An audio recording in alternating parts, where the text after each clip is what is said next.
মা কানা মুহাম্মাদুন আবা আহাদিম মির রিজালিকুম ওয়ালাকিন রাসূলুল্লাহি ওয়া খাতামান নাবিয়্যিন। খাতামুন নাবিয়্যিনের মতলব কি? নবী করিম সাল্লাল্লাহু আলাইহি সাল্লামের পরে মুস্তাকিল ভাবে কোন নবী আসবেন না। আগের জমানার মধ্যে এক নবীর পর দ্বিতীয় নবী, রসুলের পর রসুল, এই এটা বড় একটা সিলসিলা কায়েম ছিল। নবী করিম সাল্লাল্লাহু আলাইহি সাল্লাম আখেরি নবী, তার মতলব হলো নবী করিম সাল্লাল্লাহু আলাইহি সাল্লামের পরে আর কোন নবী মুস্তাকিল ভাবে শরীয়ত নিয়ে আসবেন না। আলবাত্তা হযরতে ঈসা আলাইহিস সালাম আসবেন। উনি কিন্তু রাসূল করিম সাল্লাল্লাহু আলাইহি সাল্লাম, মুহাম্মদ সাল্লাল্লাহু আলাইহি সাল্লাম খাতামুন নবিয়্যিনের অনুসারী, অন্য কোন শরীয়ত পেশ করবেন না। উনি নিজেই আল্লাহর কাছে দোয়া করেছিলেন নবী করিম সাল্লাল্লাহু আলাইহি সাল্লামের উম্মতি হওয়ার জন্য, তাই আল্লাহ তাআলা সেটা কবুল করেছেন। ওনাকে আসমানে উঠানো হলো, এক সময় উনি আসবেন। তো ওনার আশাটা মুস্তাকিল ভাবে নবুয়ত নিয়ে নয়। তো এই মাসালাটা হলো আকীদা। কিন্তু দেখা যায় আজকাল কিছু মানুষ তারা এই নবুয়তের ব্যাপারে অনেক ধরনের কথা বলে। তাই আমি কিছু ঘটনা বলি। 3 জায়গায় তাদের সাথে, কাদিয়ানীর সাথে আমার সরাসরি মুনাজারা হয়েছে। প্রথম হলো দিল্লি, নতুন দিল্লির মধ্যে একটা জায়গা আছে, একটা হসপিটাল, বাতারা হসপিটাল। ওই বাতারা হসপিটালের মধ্যে আমার একজন উস্তাদ হযরত কারি মুফতাক সাহেব রহমতুল্লাহ আলাইহি, এক মাদ্রাসার উনি শেখুল হাদিস, উনি অসুস্থ ছিলেন। ওই বাতারা হসপিটালের মধ্যে ভর্তি ছিলেন। তাই আমি আর কিছু সঙ্গী ওনার সাথে দেখা করার জন্য গেলাম। যাওয়ার পর ওইখানে শুনতে পেয়েছি অল্প কিছু দূরের মধ্যে কাদিয়ানীদের সবচেয়ে বড় দফতর। পুরো হিন্দুস্তানের মধ্যে তাদের মূল বড় দফতর হলো ওইখানে। এখন ওই কথা যখন শুনেছি তখন আমি বললাম অবশ্যই যাব। তাই আমরা 2 জন, আমি আর একজন গেলাম। যাওয়ার পরে দেখলাম অনেক কিছু লেখা আছে। তারা নামাজ পড়তেছিল, আমাদের মতো টুপি, আমাদের মতো দাড়ি, আমাদের মতো লেবাস। এমনি বুঝতে পারবেন না এরা অমুসলিম। মুসলমান এর মতোই তাদের লেবাস, পোশাক, সবকিছু। নামাজও পড়তেছে, তাদের পিছে তো নামাজ হবে না, আকীদার মাসালা। আমি নামাজ পড়িনি ওদের পিছে, পরে আলাদাভাবে নামাজ পড়েছি। নামাজ পড়ার পর আমি ঘুরতেছি ওদিকে অফিসের মধ্যে। তখন একজন মাওলানা বললেন যে কি দেখতেছেন, কোথার থেকে এসেছেন? আমি কিন্তু আমার সঠিক পরিচয় দিই নেই যে আমি কোথায় থেকে এসেছি। আমি বলছি আমি তালিবে ইলম, এরকম বলেছি। তখন সে এটা এই জন্য বলেছি যা তার থেকে কিছু কথা নিব, কি বলতে চায়। তখন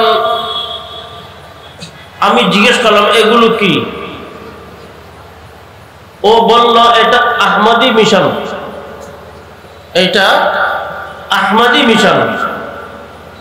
আমি বললাম আহমদী মিশন আবার কি? বলো আপনি জানেন না? বলছে জানি না, সেই জন্য জিজ্ঞেস করছি। বলেন। তখন হয়েছে কি, বল আসেন। তখন বিরাট একটা অনেক বড় একটা অফিসে নিয়ে গেল আমাকে। বলতেছে এই অফিসের মধ্যে এই কাঁচ লাগানো অনেক আলমারির মধ্যে বলছে অনেক ভাষায় এই কোরআন তর্জমা করা হয়েছে, এগুলো সেই। মাঝখানে একটা জায়গা দেখলাম অনেক বড়, তার মধ্যে ছোট বড় অনেকগুলো ঝান্ডা পতাকা গেড়ে আছে, বিভিন্ন রঙের, বিভিন্ন টাইপের। তখন আমি জিজ্ঞেস করলাম এগুলো কি? তখন বলল 300 কতগুলো দেশের মধ্যে আমাদের আহমদী মিশন চলতেছে, আমরা কামিয়াব, সে কামিয়াবির পরিচয় এখানে গেড়েছে আমরা। এই কথা যখন বলেছে তখন আমার আরো একটু, আমি এখানে বললাম আপনার আহমদী মিশন, আমার আহমদী মিশন কি জিনিস? বল বসেন। তখন একটা চেয়ার নিয়ে আসলো গেটের মধ্যে। তখন ওই মৌলানা, এমনি চিনতে পারবেন না সে কাদিয়ানী, বসল। বসার পর এখন বহস শুরু হয়ে গেছে। আমি বারবার বলি মির্জা গোলাম আহমদ কাদিয়ানীর ক্যারেক্টার কি? কারণ হলো সিরাত শব্দ বলবো না, সিরাত একটা পাকিজা শব্দ, এটার দ্বারা মানুষের ভালো গুণ কে বলা হয়। ক্যারেক্টার যদি বলা হয় তার মধ্যে এটা কিচ্ছু নয়। আমি বারবার বলতেছি আহমদী এই যে মির্জা গোলাম আহমদ কাদিয়ানীর ক্যারেক্টার কি? তখন সে আর ক্যারেক্টার কথা বলে না, সে বলছে উনি নবী। ওকে, সে আবার কেমন করে নবী হতে পারে? নবীর জন্য তো নবীর সিরাত লাগবে, নবীর ক্যারেক্টার লাগবে, সে কি? এরকম বহস করতে করতে সন্ধ্যা হয়ে গেছে। যখন সন্ধ্যা হয়ে গেল তখন আমাদের কাফেলা ওয়াপিস হচ্ছিল, আবার খবর এসেছে ভাই কাফেলা চলে যাচ্ছে, আমি চলে গেলাম। কিন্তু 2-3 দিন পর আমি আবার এসেছি, কিন্তু ওই বাচ্চারা হসপিটালে যাইনি, ডাইরেক্ট ওইখানে গিয়েছি। ওইখানে যখন গিয়েছি তখন আমি জিজ্ঞেস করলাম আপনাদের হেড কোয়ার্টার কোথায়, হেড দফতর কোথায়, বড় দফতর কোথায়? তখন সে বলল যে ওইখানে চলেন। আরেক জায়গা নিয়ে গেল, ওইখানে বিল্ডিং এর সাথে বিল্ডিং লাগানো আছে, ওটা বিরাট অফিস, অনেকগুলো চেয়ার লাগানো আছে, মাঝখানে একটা বড় চেয়ার, একটু নুমায়া একটু ইয়ে, সেইখানে দেখলাম একজন মানুষ বসে আছে, দাড়ি নাই, টুপি নাই, প্যান্ট শার্ট পরা। তার আশেপাশে অনেকগুলো মানুষ ছিল, তাদের মধ্যে আলবাত্তা দাড়ি টুপি এগুলো আছে, লেবাসও ভালো, ইসলামী লেবাস, মৌলবীর মতো লাগতেছে সবাইকে। এখন আমি ওইখানেই বসে ওই যে যিনি ইয়ে ছিলেন তাদের হেড, তার সাথে বহস শুরু করে দিলাম। আমি বললাম আপনাদের আহমদী মিশন কেন সাবিত করে? তখন সে বিভিন্ন কথা বলতেছে, আমি সেটা রদ করতেছি।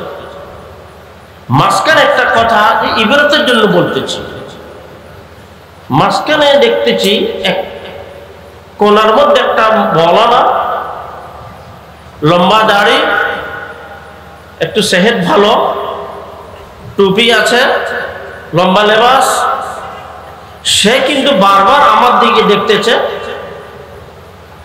আর কিছু মুস্কি হাসি দিচ্ছে।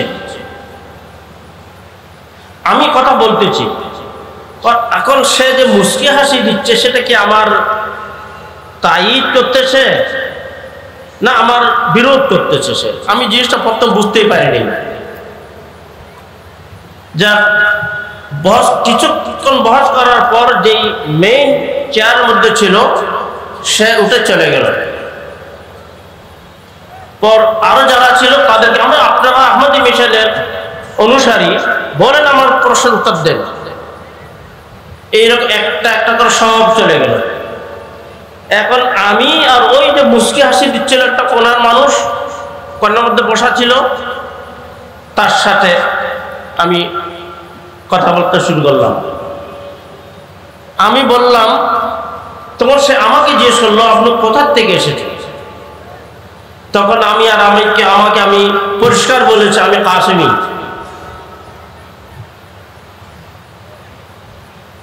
আর যখন আমি বললাম আমি কাসেমি, তখন সে আমাকে দোয়া দিচ্ছিল যে আল্লাহ আপনার হায়াত দারাজ করুক। নাকি কারণটা কি বলতেছে সে, আমিও কাসেমি। সে যখন বলল আমিও কাসেমি, তখন আমি তাকে বললাম ইন্না লিল্লাহি ওয়া ইন্না ইলাইহি রাজিউন। আপনি কাসেমি হয়ে কাদিয়ানী দফতরের মধ্যে কাদিয়ানীর ভণ্ড আকীদার আপনি ইশাআত করতেছেন। তখন সে আমাকে কি বলে, ইশারা, হাত দিয়ে ইশারা করতেছে,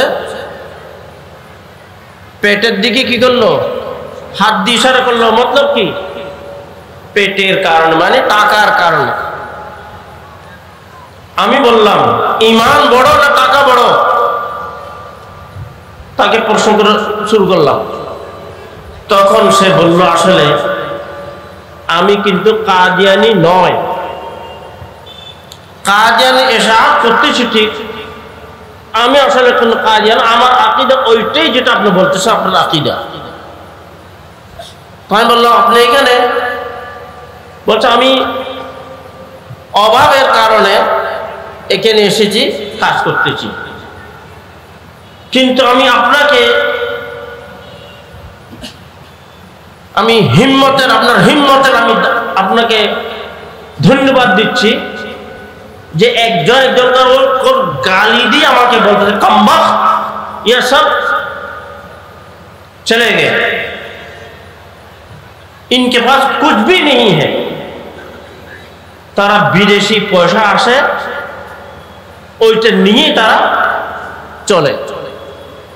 বিভিন্ন জায়গা থেকে পুরো দুনিয়ার মধ্যে ইসলামী আকীদার খেলাফ অনেক শক্তি আছে, তারা সেটা ব্যয় করে টাকা পয়সা ওগুলো দিয়ে মানুষকে ঈমান হারা করার জন্য। যাক, তারপরে ওর সাথে অনেক কথাবার্তা হলো। তখন আমি তাকে বললাম এদের নতুন কোনো তাহরির বা কোনো কিতাব, কোন রেসালা আছে কিনা। তখন সে আমাকে কিছু রেসালা দিল, নতুন তাদের লেখা দিল, ওগুলো আমি নিয়ে গেলাম।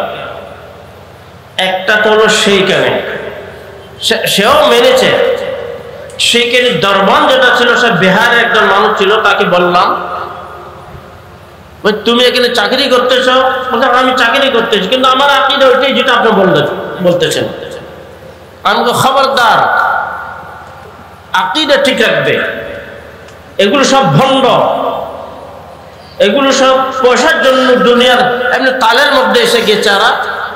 এদের চক্কর আসবেন না, চাকরি করেন, সমস্যা নেই। তো বলছে আমিও সেই। আর বলেছি, আমি ঠিকানা দিয়েছি তাকে, তাদের যদি কোনো সেরকম নতুন কোনো লেখা আসে, কোনো কিতাব ইত্যাদি, আমাদেরকে দিবে। বলে ঠিক আছে, ও কথা বলে করে চলে গেল।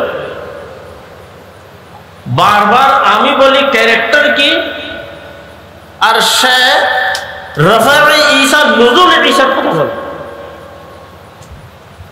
মানে ঈসা সালাতুস সালাম আবার আসবেন, এর দ্বারা তো বোঝা যায় নবুয়তের সিলসিলা চলতেছে। নবুয়ত আসবেন কেমন, সে বারবার ওইটা বলতে চায়। বারহাল সেগুলো রদ করা হলো। শেষ পর্যন্ত ওইখান থেকে চলে গেলাম। বেশ কিছুদিন পর ইন্ডিয়ার মধ্যে একটা জায়গা কুচবিহার, ওইখানে একটা মাদ্রাসা আছে দিনহাটা নয়ার হাট। ওই মাদ্রাসায় আমি কিছুদিন পড়াশোনা করেছি, 7-8 মাস। তো আমি ওইখান থেকে দেওবন্দ পড়াশোনা করতেছি, ওই অবস্থায় ওখানে গেলাম, বেড়ানোর জন্য গেলাম। ওইখানে মুহতামিম ছিলেন মৌলানা আবুল হাসান সাহেব রহমতুল্লাহ, ইন্তেকাল হয়ে গেছে। আমরা বসে কথাবার্তা বলতেছিলাম, হঠাৎ করে দেখলাম কিছু মানুষ আসলো, এসে বলতেছে যে আমাদের এলাকার মধ্যে মসজিদের ইমাম সে কাদিয়ানি হয়ে গেছে, আর সে 2টা আলিমকে নিয়ে এসেছে মানুষের সাথে, উলামা ইসলামের সাথে মুবাহাসা করার জন্য, মুনাজারা করার জন্য। এখন আপনারা চলেন, মুনাজারা করার জন্য চলেন। এখন উনি কিন্তু মৌলানা আবুল হাসান সাহেব, উনি বললেন তাদেরকে একে আসতে বলো। ওই যারা মুনাজারা করার জন্য এসেছে কাদিয়ানির পক্ষ থেকে মুবাল্লিগ, তো বলে এখানে আসতে বলো। এখন ওর উদ্দেশ্য কি, বলার উদ্দেশ্য হলো যে তারা তো এখানে আসবেন না, আর আমরা মুনাজারা থেকে বেঁচে যাব। প্রথম একবার এরকম হয়েছে, পরে আবার কিছু লোক এসেছে, এরকম আসতে সন্ধ্যা হয়ে যাচ্ছে। তখন আমি মৌলানা আবুল হাসান সাহেব রহমতুল্লাহ আলাইকে বললাম যে মৌলানা, কেন আপনি এরকম জবাব দিচ্ছেন, চলেন আমরা মুনাজারা করব। তো উনি বলে আমাদের কাছে তো কোনো সেরকম তৈয়ারি নাই, আর মাদ্রাসা দেখতে যাই মাদ্রাসা। আমি বললাম না, আমরা যাব। শেষ পর্যন্ত যদি আমরা হেরে যাই তাহলে মুবাহালা রেখে দিব। মুবাহালার মতলব হলো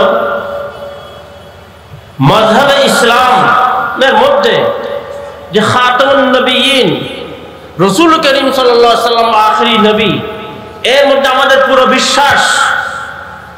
যদি সেরকম ওই আমার কথা যদি আমার ইমানের সত্য না হয়, তাহলে আমাদের উপরে লানত আসুক।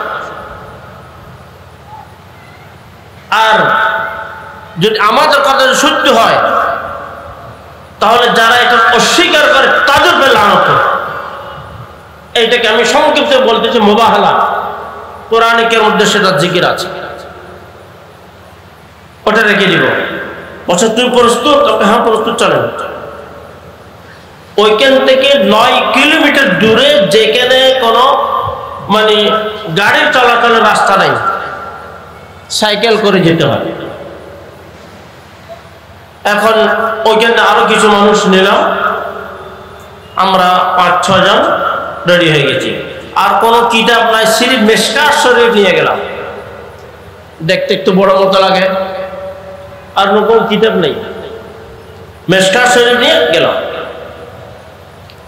এখন যাওয়ার পথে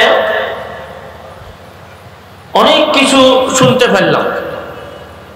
তাদের ওই মাহফিল থেকে যারা চলে গেছিল বা যাচ্ছিল, কিছু লেখা তারা তকসিম করেছিল, ওই লেখাগুলো নিয়েছি। নিয়ে শেষ পর্যন্ত আমরা গিয়েছি, এশারের অনেক পর হয়ে গিয়েছিল। এশারের নামাজের পরে 1 ঘন্টা পরে, কারণ রাস্তা অনেক।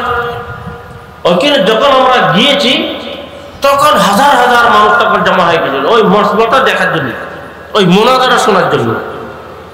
তখন ওটা মশহুর হয়ে গেছে যে হ্যাঁ ওলামায়ে কেরাম এসেছে নয়ার হাট থেকে। গেলাম, এখন যাওয়ার পর তখন বসেছি। ওইখানে 2টা আলিম ছিল, একটা আলিম ছিল শিলিগুড়ির, আর একটা আলিম ছিল কাশ্মীরের। কিন্তু কাশ্মীরের আলিমটা ওকে বাকি ছিল, বাকি শিলিগুড়ি এর যে আলিমটা ছিল ওইখানে চলে গেছে। যাক, আমরা তখন বসেছি, ওদিকে চেয়ার লেগেছে আমাদের, এদিকে তার চেয়ার লেগেছে ওখানে, ওই মসজিদের ইমাম সেও ছিল। এখন বহস শুরু হয়ে গেল। বহস অনেক পর্যন্ত চলল, কিন্তু শেষ পর্যন্ত সে বলতে পারে না। আমি তাকে জিজ্ঞেস করলাম যে বলেন, পরিষ্কার বলেন, নবী করিম সাল্লাল্লাহু আলাইহি ওয়াসাল্লাম আখেরি নবী কিনা মানে বলেন আপনি। সে যদি বলতো যে আখেরি নবী মানি না, তখনই মানুষ এত উত্তেজনা হয়েছিল, এত উত্তপ্ত হয়েছিল মানুষ, তাকে ওইখানেই কতল করি। তখন সে বলল নবী সাল্লাল্লাহু আলাইহি ওয়াসাল্লামকে আখেরি নবী মানি। এই কথা বলার পর তখন আমি বললাম যে শরঈ ওহী নবীর কাছে আছে না অন্য কারো কাছে আছে? সে বলতে নবীর কাছে আসে। এই দুইটা কথা পরিষ্কার হলো। তখন তার লেখা পেয়েছিলাম, লেখার মধ্যে আছে মির্জা গোলাম আহমদ কাদিয়ানী। সে বলতেছে যে আমার কাছে ওহী আসে রাতে দিনে, এত ওহী আসে যেটা কোনো নবীর কাছে সেরকম ওহী আসে নাই। নাউজুবিল্লাহ।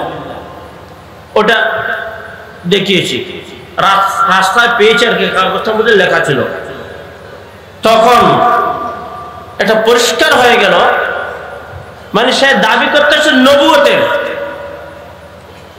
যে কাদিয়ানীর মুবাল্লিগ সে বলতেছে, কথা তো পরিষ্কার বলে নবী সাল্লাল্লাহু আলাইহি ওয়াসাল্লাম আখেরি নবী, তার মতলব হলো নবীর পরে আর কোন নবী আসবে না, মুস্তাকিল কোন নবী আসবেনই না শরীয়ত নিয়ে, নতুন শরীয়ত নিয়ে। আর সে আখেরি নবী কেমন করে হলো? সব ভণ্ডামি। এইরকম বলতে না বলতে আমার একটু আসলো, আমি বললাম। তখন আমি ফতোয়া শুনিয়েছি।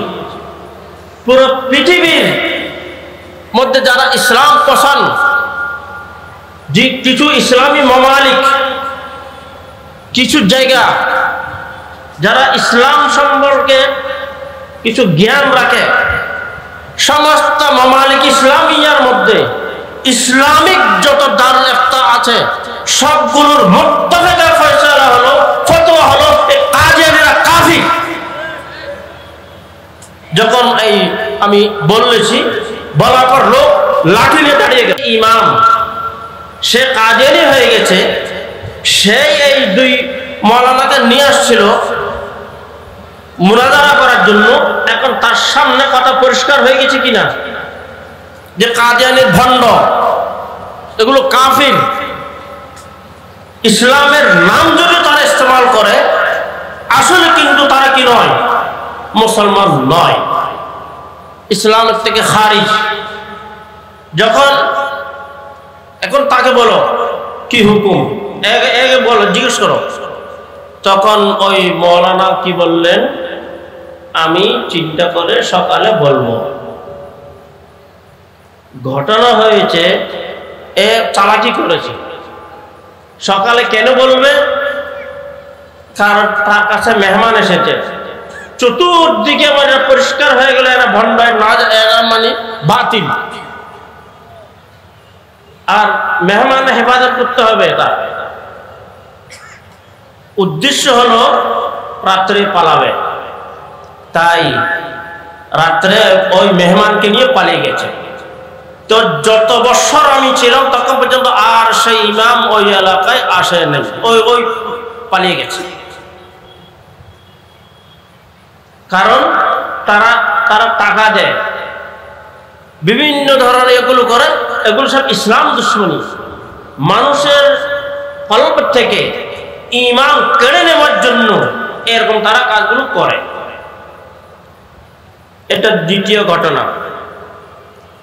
তৃতীয় একটা ঘটনা, রাজস্থানের মধ্যে আজমের শরীফ, আপনার নাম শুনেছেন। আজমেরের পাশে সে কাদিয়ানী ছিল, সে চ্যালেঞ্জ দিয়েছে উলামা ইসলামের সাথে মুনাজারা করার জন্য। তখন আমি রাজস্থানে ছিলাম, আমিও গিয়েছি। দারুল দেওবন্দ থেকে অনেক উলামায়ে কেরাম এসেছেন। হযরত কারি ওসমান সাহেব নফরুল্লাহ মারকাদাহু উনি এসেছিলেন।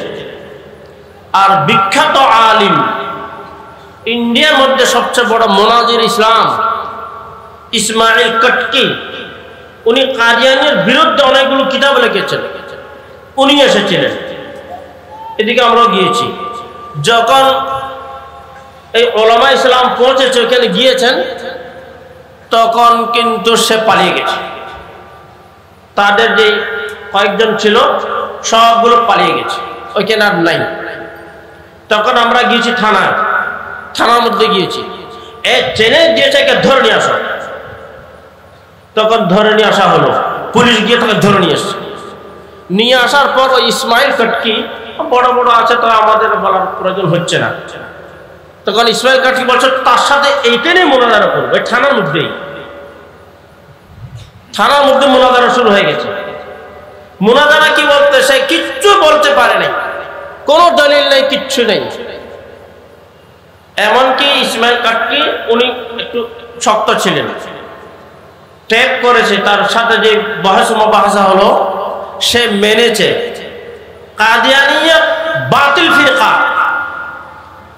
মেনেছে, আর ভবিষ্যতে কোনোদিন মুনাজারা করবে না, চ্যালেঞ্জ দিবে না, মানুষকে গুমরাহ করবে না, মানুষকে ঈমান হারা করবে না, এগুলো সব মেনেছে।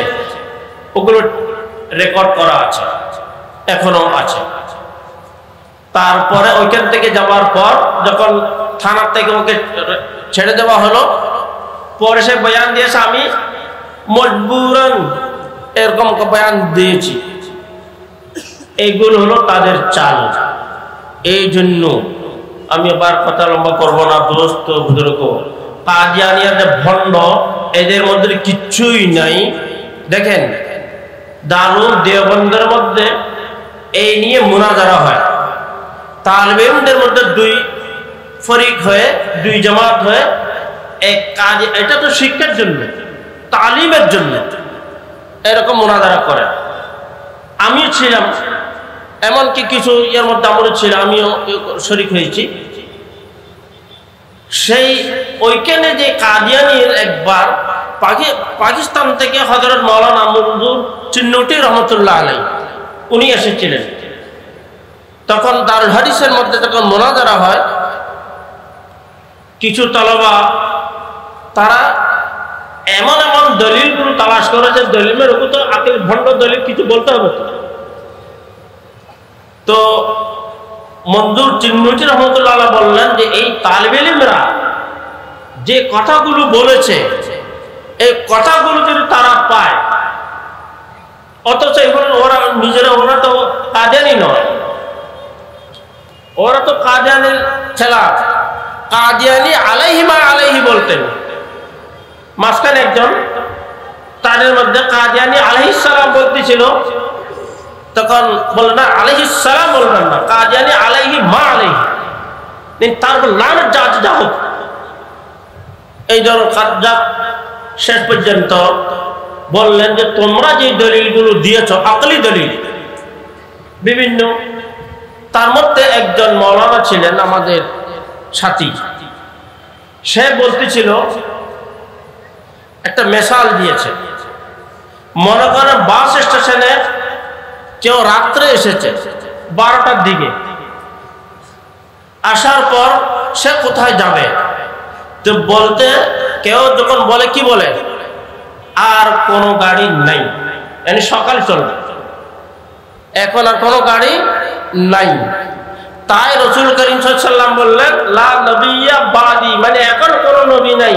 তার মতলব এইটাই নয় যে সকাল থেকে কোনো গাড়ি থাকবে না, সকালে গাড়ি চলবে।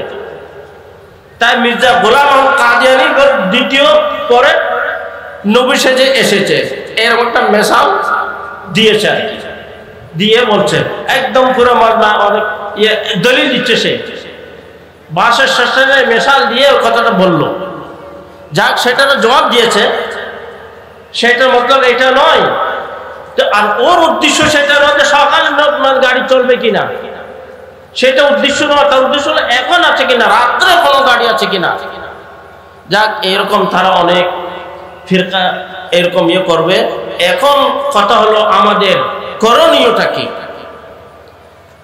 এই যত শিশু তাদের কাদিয়ানি মেশিনারি যখনই যেখানে চলতেছে কেন চলে না কেন, আমরা নিজের এই সন্তানকে তাদের আকীদা ঠিক রাখার জন্য, আর খাস করে আম পাবলিক যারা এই সম্বন্ধে জ্ঞান রাখে না, তাদেরকে বুঝাইতে হবে এই কাদিয়ানির ভণ্ড, এটা জায়েজ নাই, এটা নাজায়েজ জামাত। এই জন্য বহরহাল ঈমান যেন মানুষের সেই সালামত থাকে, এইটা নিয়ে আমাদের সবার ফিকির করতে হবে। আজকের যে এজলাসটা ডাকা হয়েছে, এইটা মূল উদ্দেশ্য আমরাও জানবো, আমাদের সাথে যাদের সম্পর্ক আছে এলাকার মধ্যে, আমরা প্রত্যেক এলাকায় গিয়ে গিয়ে বলবো, যেখানে যেখানে কাদিয়ানি এরকম, কাদিয়ানি কিন্তু শহর বন্দর আসে না, বা যেখানে ওলামায়ে কেরাম আছে সেখানে আসেন না, এমন জায়গায় গ্রাম অঞ্চলে যায় যেখানে কোনো আলিম নাই, আর যেখানে মানে চলাফেরার জন্য অত বেশি রাস্তাঘাট ভালো নয়, ওই ধরনের গিয়ে, কারণ তাদেরকে গোমরাহ করতে পারবে। এই জন্য আমাদেরকে দরকার আমরা সেরকম মাসাজিদের মধ্যে বিভিন্ন জায়গায় গিয়ে, এলাকার মধ্যে গিয়ে মানুষকে বলতে হবে যে কাদিয়ানীদের এই ভণ্ডামির মধ্যে যেন কেউ না আসে, ঈমান যেন সেই সালামত রাখে। আর এই নুরানি মাদারিসগুলো চলতেছে, নুরানি মাদারিসের মধ্যেও এই কাদিয়ানি যে ভণ্ড, এটা মানে একটা মানে ঈমান হারা জামাত, এগুলোর ব্যাপারে সবাইকে বলতে হবে, তাদের আকীদা সেরকম মজবুত করতে হবে।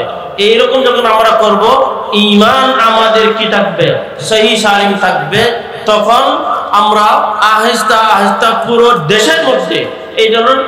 কিন্তু আমি সরকারকে বলবো, যেমন নাকি পাকিস্তান আর বিভিন্ন দেশের মধ্যে কাদিয়ানীদেরকে অমুসলিম ঘোষণা দেওয়া হয়েছে, কিন্তু আফসোসের বিষয় আমাদের বাংলাদেশে মানে দেখা যায় অনেকগুলো মুসলমান বেশি, কিন্তু এই মুসলিম আকসারিয়ত ওয়ালা দেশের মধ্যেও কি নাই, কাদিয়ানীরা অমুসলিম, এটা কোনো ঘোষণা এখন পর্যন্ত আসে নাই।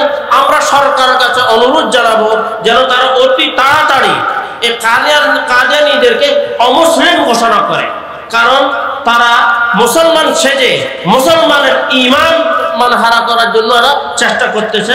আল্লাহ তাআলা আমাদেরকে হেফাজত করুক, সরকারকেও ভালোভাবে বোঝার তৌফিক দান করুক, এদের ফিতনা ফসাদ থেকে যেন হেফাজত হয়। আর মাদ্রাসার যে তালিবে ইলম, তাদেরকেও বলবো এই সম্বন্ধে, দেখেন দারুল দেওবন্দ থেকে মুহাদারাত ইলমিয়া, ওইখানে মওজুদা জামানার যত ফিরাকে বাতিলা আছে তাদের বিষয় কিতাব লেখা হয়েছে। ওইখানে এক উস্তাদ এক একজনকে এক এক বিষয় দেওয়া হয়েছে।